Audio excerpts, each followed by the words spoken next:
So who remembers this guy? I'm sure a lot of my Trekkies out there are going to absolutely know who this is. For those of you who haven't watched the Star Trek franchise, the 5 or 6 of you out there,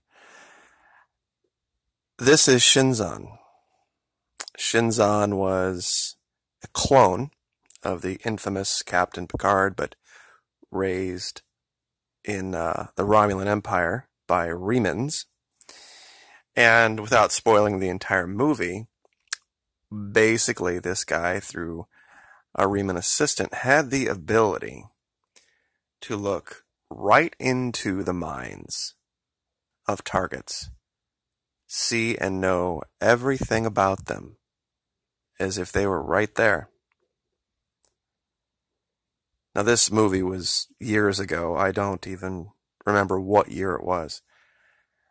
But it's funny because it's one of these things where life imitates art. And you just can't make this stuff up. With all of the bluster on YouTube about this coming and that coming and Rex 84 and tanks this, that, and the other and hot musket, whatever, nobody is talking about what's really coming next year. What's really happening. Ultra FICO. See, the long and the short of it is this. Of course, everybody knows what your FICO score is. That's your Experian, Equifax, TransUnion credit scores that allow you to either get loans or not, basically. But Ultra FICO is going to add in a new element. The element of Ultra FICO that's going to change everything is they're going to look into the rolling average daily balance of your checking account. Regardless of how much debt you have and regardless of your payment history, if you don't have a checking account, you are going to get dinged for about 50 points.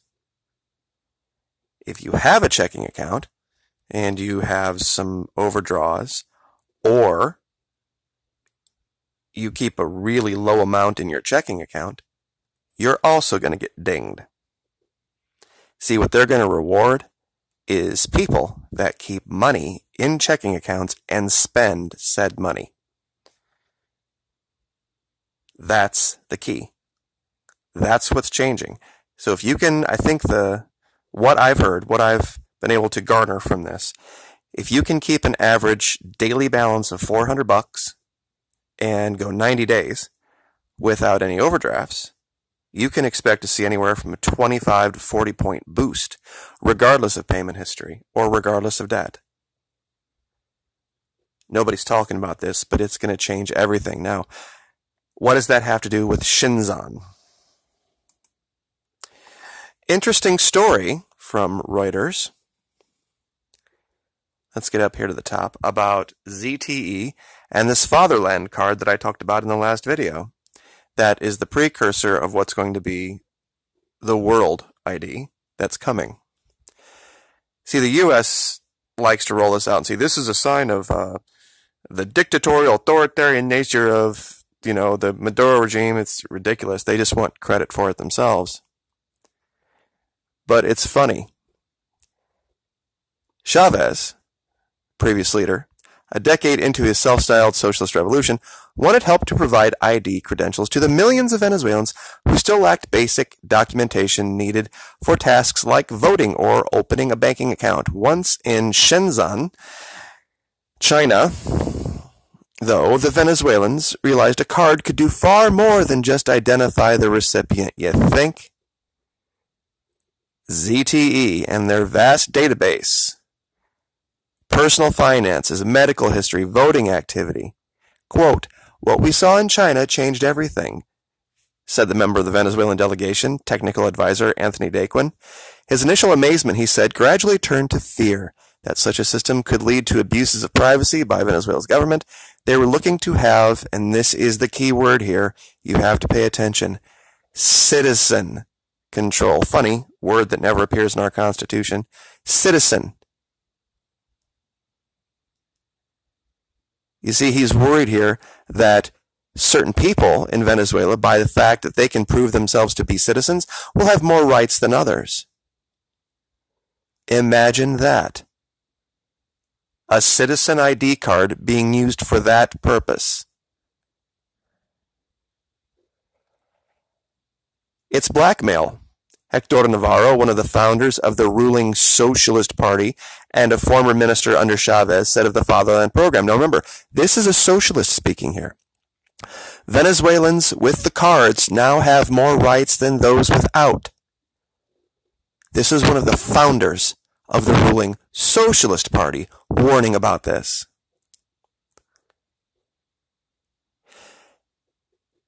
You see, they had to wait for the crisis. Remember the old saying, never let a good crisis go to waste? Who said that? Never let a good crisis go to waste.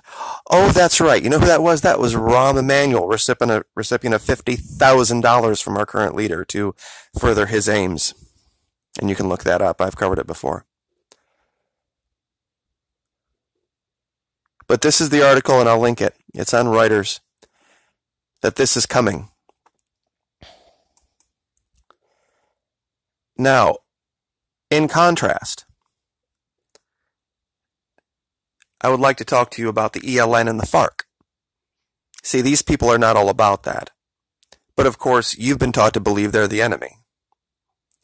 You've been taught to believe that they're just a bunch of violent killers and drug dealers, and they just need to be wiped from the face of the earth.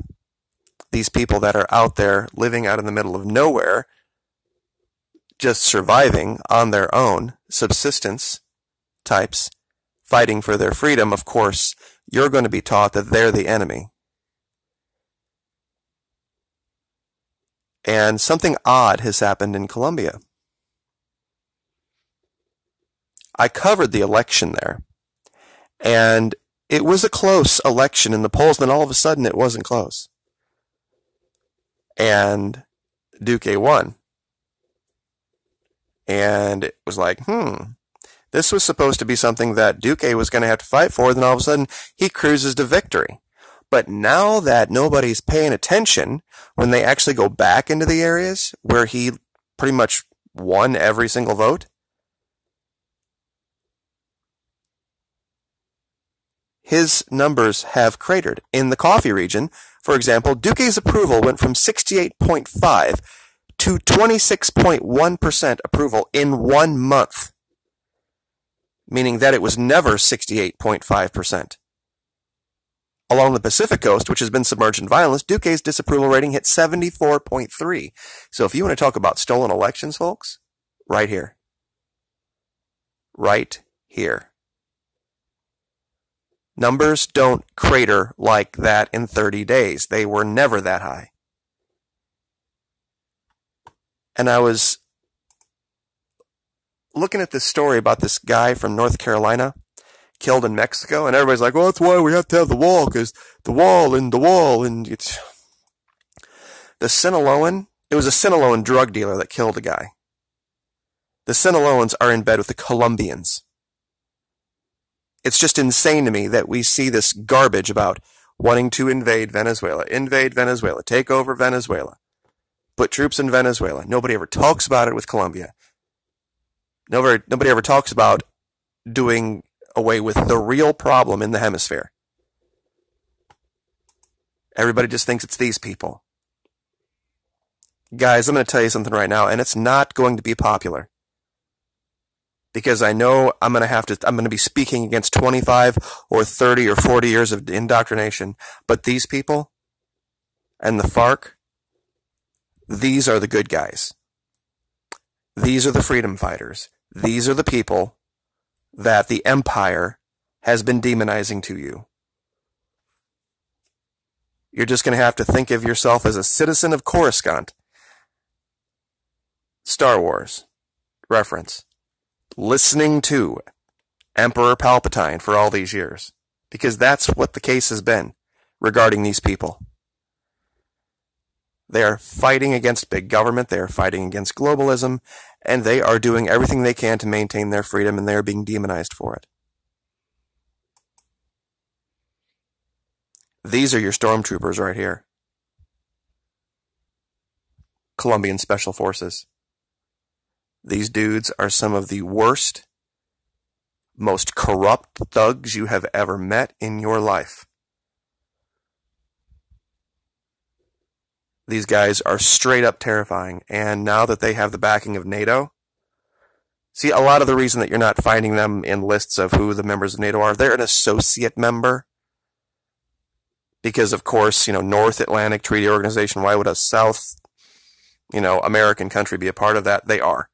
They are, for all operational purposes, they are a NATO ally. And they are going to further this. And they are going to continue to stamp out dissent. And anybody who speaks up, anybody who goes against the narrative, is going to disappear. Never let a good crisis go to waste. An attempt to control me. This is a little bit more from that article, and I'll leave it here. Maduro, for the past year, has urged citizens to sign up for the new card, calling it essential to build the new Venezuela. As many as 18 million people, over half the population, already have. With this card, we are going to do everything from now on, Maduro said on state television. To encourage its adoption, the government has granted cash prizes to cardholders for performing civic duties like rallying voters. It has also given one-time payouts, such as awarding moms enrolled in the car a Mother's Day bonus of about $2. The payment last May was nearly a monthly minimum wage, enough to buy a carton of eggs, given the current pace of inflation. Maduro is also taking steps to force the card's adoption. The government now says Venezuelans need it to receive public benefits, including medicine, pensions, food, baskets, and subsidized fuel. In August, retirees protested outside Social Security offices and complained the Fatherland rule limits access to hard-won pensions. Benito Urrea, a 76-year-old diabetic, told Reuters a state doctor recently denied him an insulin prescription and called him right-wing because he hasn't enrolled. Right-wing because he hasn't enrolled. I see a lot of people coming to my videos and commenting, oh, I'm never going to take a card like that. Oh, I'm never going to do the mark of the beast, ever. Even though you support a guy who is pushing for this very thing. Our equivalent of it. Urrea sees the card with suspicion. It was an attempt to control me via my needs. And that is how they will do it. And this is the beginning step of that. They're going to do, in reality, what George Bush said your patriotic duty was after 9/11. You see, you were supposed to go out and shop, remember? You were supposed to go and buy things to stimulate the economy. Well, now they're going to throw the carrot out there. They're going to say, either you do what George Bush 43 told you to do back in 2001, or we're going to ding your credit. And I just find it odd that the place this all took place and started was Shenzhen. Shenzhen, China. I don't know if it was something that was known. I don't know if it was something that was planned. But I find it odd the role that this guy played in that movie was one who had the ability, a clone, mind you, that had the ability to look into people's minds from a distance and control them, which eventually is coming. Once AI mates up with this stuff, it's going to be over. That decision day is coming much sooner than you think it is. About whether you want to be seen as a terrorist, be labeled an undocumented invader, because that's what they'll do if you don't take it. You'll be the undocumented invader, because all we know now is that documented equals citizen. Documented equals patriot. And all of these people coming across the border, they are going to use against you. So, as long as my channel has the ability to do so, I'm going to call this crap out. Because it is truly, truly a terrifying prospect And there's already online, I could tell you stories right now about the things that I have seen happen with my phone, with my computer, connected to my channel, that are absolutely send shivers up your spine. I had an idea for a video, and I'll leave it with this, like a week ago, and it was just an idea. And within 72 hours, I started to see links and names and all sorts of things regarding this idea I hadn't even researched yet. So, we will leave it there. Like, share, subscribe.